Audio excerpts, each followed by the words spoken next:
Hello everyone, welcome back to my channel. তোমরা সবাই কেমন আছো? আশা করছি ভালো আছো, সুস্থ আছো। আমিও ভালো আছি। তো চলো আজকের ভিডিওটি স্টার্ট করা যাক। তো ফার্স্টেই দেখো মা লক্ষ্মীকে দেখেই কিন্তু ভিডিওটি স্টার্ট করছি। আর এখন না বাজে হচ্ছে সকাল 9টা। তো রান্নার দিকে যাব, কিন্তু তার আগেই ভাবলাম কি বিছনাটা আগে তুলে নিই, কারণ ওই দিকে চলে গেলে না ঘরটা এরম প্রায় পড়ে থাকে। আর বিছনাটা না তোলা হলে দেখবে ফ্রেশ লাগে না। বিছনা তোলা হয়ে গেলে মনে হয় যেন ফ্রেশ অনেকটাই মনে হয়। আর দেখবে শীতকালটা চলে গেলে বিছানাটা না হাফ ফাঁকা হয়ে যায়, কারণ ব্ল্যাঙ্কেটেই নালে না পুরো হাফ বিছানা জুড়ে থাকে। আর মশারিটা না আমি একটু সময় লাগলেও ভাঁজ করেই রাখি, না হলে ওই গুটিয়ে রাখলে না দেখতে বিছানার মধ্যে খুব বাজে লাগে। সেই জন্য আমি একটু সময় লাগলেও মশারিটাকে সুন্দর করে ভাঁজ করে রাখি। আর এরপর না আমি সোজা কিচেনে চলে যাব, কারণ রান্না বসাতে হবে, যেহেতু আজকে ফ্রাইডে। আর অফিসের দিনগুলোতে আমি সকালবেলা অন্য কোনো কাজ করার সময় পাই না। তাই হাজব্যান্ড যখন অফিসে চলে যায় তারপরে আস্তে ধীরে কাজগুলো সারি। না হলে আমার হাজব্যান্ড তো 11টার মধ্যে খেয়ে বেরোয়, সেই জন্য সকালবেলা কিছু করতে গেলেই লেট হয়ে যায়। আর এদিকে দেখো ফার্স্টেই বাদামগুলো না ছুলে নিয়ে হাজব্যান্ডের জন্য আর আমার জন্য স্মুদিটা করে নেব, করে খেয়ে তারপর রান্না বসাবো। আর এইদিকে দেখো আমি না এই ঝুড়িগুলো ভেতরে রেখে দিই যখন সব হয়ে যায় কাটা। না হলে না বাইরে সব ছড়িয়ে ছিটিয়ে থাকলে জিনিস দেখতে ভালো লাগে না। আর ফার্স্টেই না আমি ভাতটা বসিয়ে দেব, কারণ ভাতটা বসিয়ে দিলে না ভাত হতে হতে সব কাটাকাটি করা হয়ে যায়।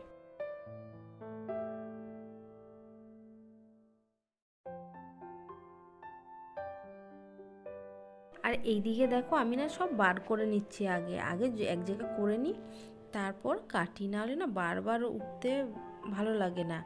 আর এইদিকে দেখো আমি এই শাকটা কাটা অবধি শেয়ার করেছি।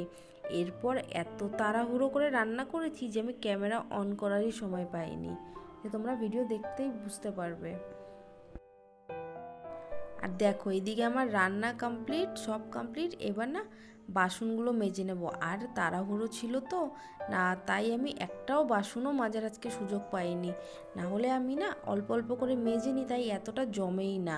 আর আজকে দেখো মাজার সময় পাইনি, সেই জন্য দেখো কতটা বাসন জমে গেছে। একবারে মাজতে না ভীষণ কষ্ট হয়। আর এইদিকে দেখো আমি রান্না এই দিকটা তো কিছু রাখার নেই, আর তাই এই দিকটা ভালো করে ক্লিন করে নিলাম, করে এবার বাসনগুলো ধোবো। আর জানো তো আমাদের যে কাকি ঘর মোছে সে আগে বাসনও মাজতো, কিন্তু আমি তাকে বারণ করে দিয়েছি। কেননা সে শুধু সকালের ওই 10টা 11টার মধ্যে যেই বাসনটুকু বেরোয় শুধু সেই বাসনটুকুই মাজতো। না দুপুরের বাসন, না সন্ধ্যের বাসন, না রাতের বাসন, সব আমরা মেজে নিতে হতো। শুধু ওই সকালের রান্নাটুকুর বাসন মাজতো। তাই আমি বললাম ওইটুকু আর শুধু মেজে কী লাভ, সেই জন্য আমি ওইটা বারণ করে দিয়েছি আমি।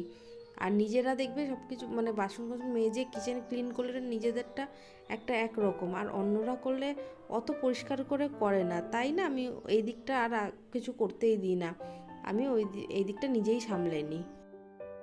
এইদিকে দেখো আমার বাসন মাজা হয়ে গেছে। এবার না আমি কিচেন কাউন্টারটা আর গ্যাসটা ভালো করে পরিষ্কার করে নেব, তাহলেই আমার কিচেনের কাজ কমপ্লিট হয়ে যাবে। আর এই গ্যাসের নিচটা না যদি প্রতিদিন না মোছা হয় তাহলে দেখবে নিচটা কিছু কিছু পড়ে জমতে জমতে প্রচুর নোংরা হয়ে যায়। তাই আমি যখনই মুছি না গ্যাসটা তুলেও ভালো করে মুছে নিই। আর এইদিকে দেখো আমার গ্যাসটা আর কিচেন কাউন্টারটাও ক্লিন হয়ে গেছে। আর এই বেসিনটা না আমি সবার লাস্টেই মাজি, না হলে না ওই নোংরা কাপড় ধুতে ধুতে দেখবে বেসিনটা আবার সে কেমন একটা দাগ পড়ে যায়। সেই জন্য লাস্টেই বেসিনটা ধুয়ে আমি নেতাটা ধুয়ে দিই, তাহলে একদম কিচেন ক্লিন হয়ে যায়। আর জানো তো আমি নিজেও নোংরা কাজ করতে পছন্দ করি না, আর কেউ যদি করে না আমার দেখে ওই কাজ ভীষণ রাগ ওঠে। ওই জন্য আমি কাউকে করতে দিই না, আমি যতটা পারি নিজে করি। আর এইদিকে দেখো এইগুলো না আমি প্রতিদিনই একবার করে মুছে নিই, তাতে কি হয় বেশি নোংরা হয় না। আর এমনিও এখন নোংরা নেই, কারণ আমি না 2-3 দিন আগে কিচেনটাকে ডিপ ক্লিনিং করেছিলাম। আর কিন্তু তোমাদের সাথে শেয়ার করিনি ওইটা, কারণ আসলে আমাদের রান্নাঘরটা অনেকটা সরু তো, মানে স্ট্যান্ডটা রেখে ঠিক আমি কাজ করতে পারি না, সেই জন্যই না আর তোমাদের সাথে শেয়ার করা হয়নি। আর এদিকে দেখো এই ঝুড়িটা না সেদিনকে পরিষ্কার করিনি, যেদিনকে ডিপ ক্লিনিং করেছিলাম। তাই এইটাই ভাবলাম কি যে আজকে একটু ক্লিন করে দিই। একদিনে না সবটা হয়ে ওঠে না, কারণ ওই ড্রয়ারগুলো সব এগুলো পরিষ্কার করতে করতে অনেকটা সময় হয়ে যায়। সেদিনকে আমি 4টের সময় চান করেছি, যেদিনকে আমি কিচেন ডিপ ক্লিনিং করেছি। আর আলু পেঁয়াজগুলো এখানে এইভাবে রাখা আছে কেন বলো তো, ওখানে না একবারে অনেকটা রাখা যায় না, সেই জন্য না ওখানে রাখি, যখন এখানটা শেষ হয়ে যায় তখন অল্প অল্প করে নিয়ে আসি, তাহলে সুবিধা হয়। আর এদিকে দেখো এটা আমার ক্লিন করা হয়ে গেছে। আর আজকে সকালবেলা আমার হাজব্যান্ড চিকেন আনতে গিয়ে কিছু সবজি এনেছিল, আর দেখো এখনও এটা ওরমই পড়ে আছে, ফ্রিজে তোলারই সময় পাইনি।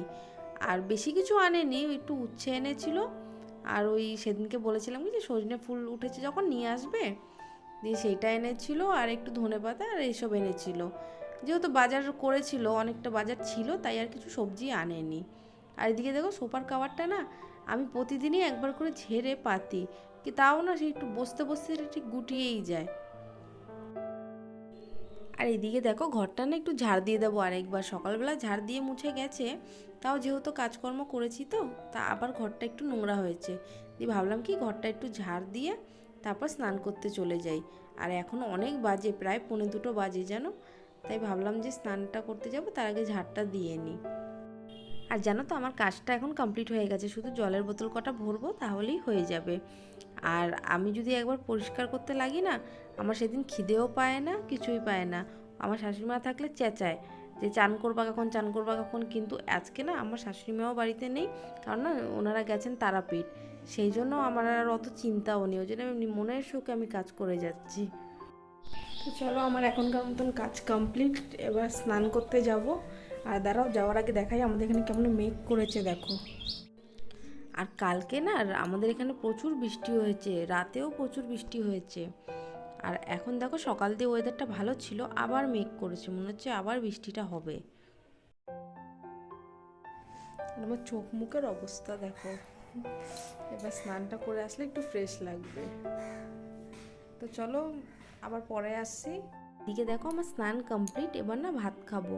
তো ভাবলাম কি যে ভাতটা আর চিকেনটা একটুখানি গরম করে নিই, কারণ সেই সকালবেলা রান্না হয় তো, আর এখন প্রায় 2:45 বাজে, তো এত বেলায় খেলে না সব ঠান্ডা হয়ে যায়, তাই প্রতিদিনই না খাওয়ার সময় একবার গরম করে নিতে হয় ঠান্ডার সময়। গরমকালে অতটা অসুবিধা হয় না। আর না খাওয়ার আগে জানলাগুলো বন্ধ করে দেবো, না হলে না এরপরে ভীষণ মশা আসে, তাই জানলাগুলো বন্ধ করে দেবো। আর আজকের ভিডিওটা আমি এখানেই শেষ করব। তো আমার ভিডিওটা কেমন লাগলো অবশ্যই কমেন্ট করে জানিও, আর ভালো লাগলে একটা লাইক করে দিও, আর প্লিজ আমার চ্যানেলটাকে সাবস্ক্রাইব করে দিও। দেখা হচ্ছে নেক্সট ভিডিওর সাথে।